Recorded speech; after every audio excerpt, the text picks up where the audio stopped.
Lección 9.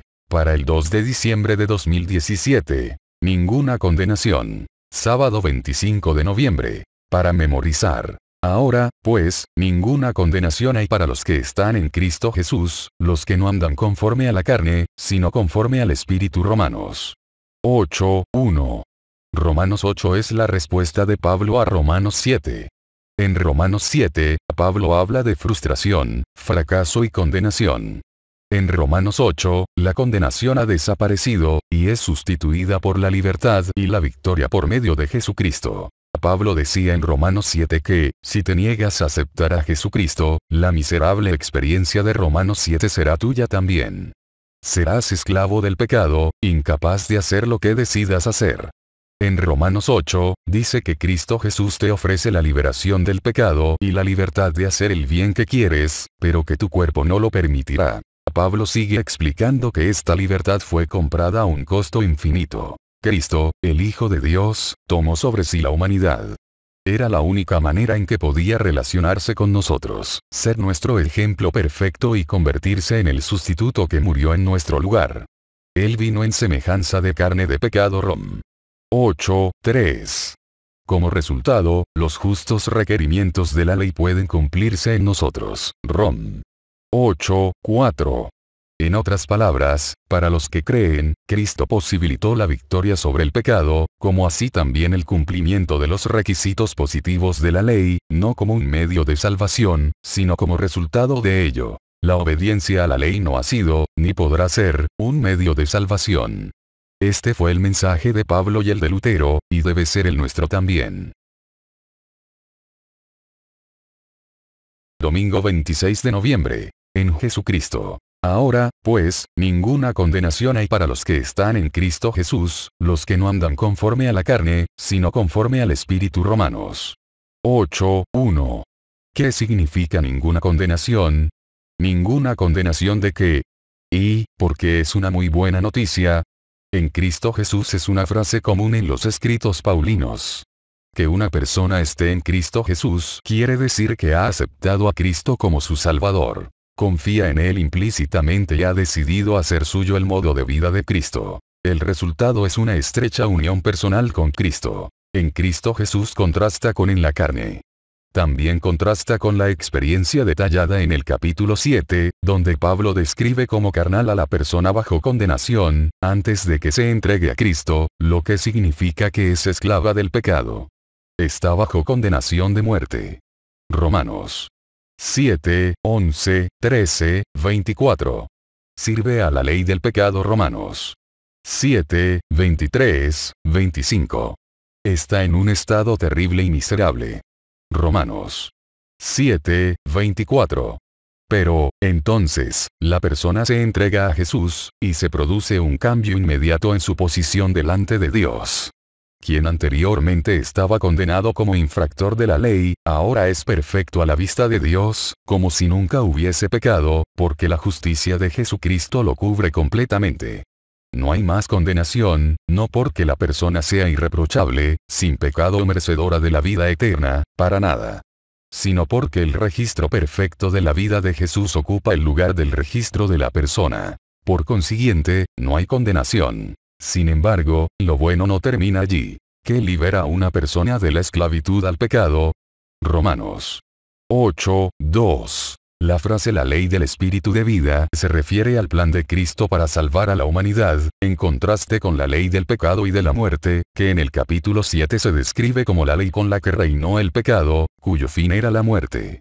La ley de Cristo, en cambio, produce vida y libertad. Todo aquel que rehúsa entregarse a Dios está bajo el dominio de otro poder. No es su propio dueño. Puede hablar de libertad, pero está en la más abyecta esclavitud. Mientras se lisonjea de estar siguiendo los dictados de su propio juicio, obedece la voluntad del príncipe de las tinieblas. Cristo vino para romper las cadenas de la esclavitud del pecado para el alma deseado de todas las gentes. Página 431. ¿Eres esclavo o estás libre en Cristo? ¿Cómo puedes saberlo con certeza? Lunes 27 de noviembre. Lo que la ley no puede hacer. Por más buena que sea, la ley ceremonial, la ley moral, o incluso ambas, no puede hacer por nosotros lo que más necesitamos, que es proveer el medio de salvación, un medio para salvarnos de la condenación y de la muerte que produce el pecado. Para eso, necesitamos a Jesús. Lee Romanos 8, 3 y 4. ¿Qué hizo Cristo que la ley, por su misma naturaleza, no puede hacer? Dios proveyó un remedio enviando a su Hijo en semejanza de carne de pecado, y condenó al pecado en la carne. La encarnación de Cristo fue un paso importante en el plan de salvación. Es adecuado exaltar la cruz. Pero, en la ejecución del plan de salvación, la vida de Cristo en semejanza de carne de pecado también era extremadamente importante. Como resultado de lo que hizo Dios al enviar a Cristo, ahora es posible que cumplamos con los justos requerimientos de la ley. Es decir, hacer el bien que requiere la ley. Bajo la ley Romanos 6, 14, esto era imposible. Ahora, en Cristo, es posible. Sin embargo, debemos recordar que hacer lo que la ley requiere no significa guardar bien la ley para obtener la salvación. Esa no es una opción, nunca lo fue. Significa, simplemente, vivir la vida que Dios nos permite vivir. Es decir, una vida de obediencia en la que hemos crucificado la carne con sus pasiones y deseos. Gálatas 5, 24, una vida en la que reflejamos el carácter de Cristo. Andar, en Romanos 8, 4, es una expresión idiomática que significa conducirse. La palabra carne denota a la persona no regenerada, tanto antes como después de la condenación. Andar conforme a la carne es estar controlado por los deseos egoístas. En contraste, caminar según el Espíritu es cumplir los requerimientos justos de la ley. Solo con la ayuda del Espíritu Santo podemos cumplir estos requerimientos. Solo en Cristo Jesús hay libertad para hacer lo que la ley requiere. Aparte de Cristo, esa libertad no existe. Al que es esclavo del pecado se le hace imposible hacer el bien que quiere hacer. Ver Romanos 7, 15, 18. Cuán bien guardas la ley. Dejando de lado cualquier idea de obtener la salvación mediante la ley, ¿se cumple la justicia de la ley en tu vida? Si no, ¿por qué no? ¿Qué pretextos utilizas para racionalizar tu comportamiento? Martes 28 de noviembre. La carne o el espíritu. Porque los que son de la carne piensan en las cosas de la carne. Pero los que son del espíritu, en las cosas del espíritu. Porque el ocuparse de la carne es muerte, pero el ocuparse del espíritu es vida y paz. Romanos 8, 5, 6. Medita en estos versículos. ¿Qué mensaje básico extraes de ellos? ¿Qué te dicen sobre tu estilo de vida? Sonde se usa en el sentido de son según kata, en griego. Piensan aquí significa fijan u ocupan la mente en. Un grupo fija su mente en satisfacer los deseos naturales. El otro fija su mente en las cosas del espíritu, para seguir sus dictados. Debido a que la mente determina las acciones, los dos grupos viven y actúan de manera diferente. ¿Qué es lo que la mente carnal no puede hacer? Romanos 8, 7, 8. Fijar la mente en cumplir los deseos de la carne es, en realidad, estar en un estado de enemistad contra Dios. Quien ocupa así su mente no se preocupa por hacer la voluntad de Dios. Incluso puede estar en rebelión contra él y violar su ley abiertamente. Pablo desea enfatizar especialmente que, si estás separado de Cristo, te es imposible guardar la ley de Dios. Vez tras vez, Pablo vuelve sobre este tema. No importa cuánto nos esforcemos, separados de Cristo no podemos obedecer la ley. El propósito especial de Pablo era persuadir a los judíos de que necesitaban algo más que su Torá ley. Por su conducta habían demostrado que, a pesar de tener la revelación divina, eran culpables de los mismos pecados que los gentiles. Romanos 2. La lección de todo esto era que necesitaban al Mesías. Sin él, serían esclavos del pecado e incapaces de escapar de su dominio. Esta fue la respuesta de Pablo a aquellos judíos que no podían entender por qué lo que Dios les había dado en el Antiguo Testamento ya no era suficiente para la salvación. Pablo admitió que todo lo que habían estado haciendo era bueno, pero que también necesitaban aceptar al Mesías que había venido. Repasa tus últimas 24 horas. ¿Tus obras fueron del espíritu o de la carne? ¿Qué te dice tu respuesta sobre ti? Si fueron obras de la carne, ¿qué cambios debes hacer y de qué modo puedes lograrlos? Miércoles 29 de noviembre. Cristo en ti. Pablo prosigue con su tema, contrastando las dos posibilidades que la gente enfrenta en su vida. Vivir según el Espíritu, es decir, el Espíritu Santo de Dios, que se nos promete. O vivir según su naturaleza pecaminosa y carnal. Una lleva a la vida eterna. La otra, a la muerte eterna. No hay término medio. O como Jesús mismo dijo, el que no es conmigo, contra mí es. Y el que conmigo no recoge, desparrama. Mateo 12:30. No se puede ser más claro, o más negro y blanco, que eso. Lee Romanos 8:9 al 14. ¿Qué se les promete a quienes se entregan plenamente a Cristo? La vida según la carne se contrasta con la vida según el Espíritu. El Espíritu de Dios, el Espíritu Santo, controla la vida según el Espíritu. En este capítulo, se lo llama el Espíritu de Cristo, quizás en el sentido de que es el representante de Cristo y, por medio de él, Cristo habita en el creyente. Romanos 8:9-10. En estos versículos, Pablo retoma una ilustración que usó en Romanos 6:1 al 11. Figurativamente, en el bautismo se destruye el cuerpo del pecado, es decir, el cuerpo que sirvió al pecado. El viejo hombre fue crucificado juntamente con él. Romanos 6:6. Pero, como en el bautismo, no solo hay un entierro, sino también una resurrección, por lo que la persona bautizada resucita para andar en vida nueva. Esto implica justiciar al viejo yo, una decisión que debemos tomar personalmente cada día, a cada momento. Dios no destruye la libertad humana. Incluso después de destruir al viejo hombre de pecado, todavía es posible pecar.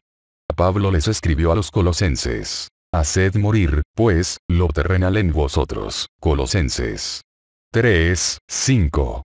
Por consiguiente, después de la conversión, todavía habrá que lidiar con el pecado. La diferencia es que la persona en quien el Espíritu habita cuenta ahora con poder divino para vencer. Además, como la persona ha sido liberada tan milagrosamente de la esclavitud del pecado, se ve obligada a no volver a servir al pecado de nuevo. Medita en esta idea de que el Espíritu de Dios, que resucitó a Jesús de la muerte, es el mismo que habita en nosotros si se lo permitimos. Piensa en el poder que hay para nosotros. ¿Qué nos impide aprovecharlo como debemos? Jueves 30 de noviembre. El espíritu de adopción. ¿Cómo describe Pablo la nueva relación en Cristo? Romanos 8:15. ¿Qué esperanza encontramos en esta promesa? ¿De qué forma la concretamos en nuestra vida? Pablo describe la nueva relación como una liberación del temor. Un esclavo está cautivo. Vive en un estado de constante temor de su amo. Tiene que soportar no obtener nada de sus largos años de servicio. Pero, no es así con los que aceptan a Jesucristo. En primer lugar, su servicio es voluntario. En segundo lugar, lo sirven sin temor porque el perfecto amor echa fuera el temor. 1 Juan 4:18. Y, en tercer lugar, se convierten en herederos de una herencia de valor infinito. El espíritu de servidumbre se engendra cuando se procura vivir de acuerdo con una religión legal, mediante esfuerzos para cumplir las demandas de la ley por nuestra propia fuerza. Solo hay esperanza para nosotros cuando nos ponemos bajo el pacto hecho con Abraham, que es el pacto de gracia por la fe en Cristo Jesús. El evangelio predicado a Abraham, por medio del cual tuvo esperanza, es el mismo evangelio que nos es predicado a nosotros hoy, mediante el cual tenemos esperanza. Abraham contempló a Jesús, quien es también el autor y consumador de nuestra fe. ¿Qué nos da la seguridad de que Dios realmente nos ha aceptado como hijos? Romanos 8:16. El testimonio interior del Espíritu confirma nuestra aceptación. Si bien no es seguro dejarse llevar meramente por los sentimientos, los que han seguido la luz de la palabra lo mejor que pudieron oirán una voz interior consoladora que les asegurará que han sido aceptados como hijos de Dios. De hecho, Romanos 8:17 nos dice que somos herederos. Es decir, somos parte de la familia de Dios y, como herederos, como hijos, recibimos una maravillosa herencia de nuestro Padre. No es algo que hayamos obtenido, sino que la recibimos en virtud de nuestra nueva condición delante de Dios. Una condición que recibimos mediante su gracia, que tenemos a nuestra disposición gracias a la muerte de Jesús en nuestro favor. ¿Cuán cerca estás del Señor? ¿Realmente lo conoces o simplemente sabes acerca de Él? ¿Qué cambios debes hacer en tu vida para poder caminar más cerca de tu Creador y Redentor? ¿Qué te detiene, y por qué?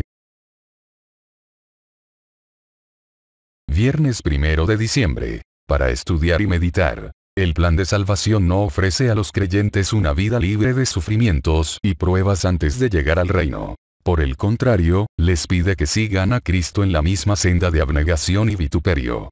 Por medio de estas pruebas y persecuciones, el carácter de Cristo se reproduce y se revela en su pueblo. Nuestra participación en los sufrimientos de Cristo nos educa y disciplina, y nos prepara para compartir la gloria del mundo venidero. La cadena que se ha hecho descender del trono de Dios es suficientemente larga como para alcanzar las mayores profundidades. Cristo puede sacar a los pecadores más empedernidos del abismo de la degradación, y colocarlos donde se los reconocerá como hijos de Dios y herederos con Cristo de la herencia inmortal. Un ser, honrado por todo el cielo, vino a este mundo para estar en la naturaleza humana a la cabeza de la humanidad, para testificar ante los ángeles caídos y ante los habitantes de los mundos no caídos que, mediante la ayuda divina que ha sido provista, todos pueden caminar por la senda de la obediencia a los mandamientos de Dios. Nuestro rescate ha sido pagado por nuestro Salvador. Nadie está forzado a ser esclavizado por Satanás. Preguntas para dialogar. 1. Vuelve a leer las citas de Elena de White del estudio de hoy. ¿Qué esperanza podemos obtener de ellas? Más aún, ¿cómo podemos hacer realidad estas promesas de victoria en nuestra propia vida? ¿Por qué, con tantas cosas que se nos ofrecen en Cristo, distamos mucho de ser lo que realmente podríamos ser? 2. Diariamente, ¿de qué maneras prácticas puedes pensar en las cosas del Espíritu Rom? 8.5. ¿Qué significa eso? ¿Qué desea el Espíritu? ¿Qué cosas miras, lees o piensas que te dificultan lograr eso en tu vida? 3. Reflexiona más sobre esta idea de que estamos de un lado o del otro en el gran conflicto, sin términos medios. ¿Cuáles son las implicaciones de esa cruda realidad? El hecho de darte cuenta de esta importante verdad de qué modo debería impactar en nuestro estilo de vida y en las decisiones que tomamos, incluso en las pequeñas cosas,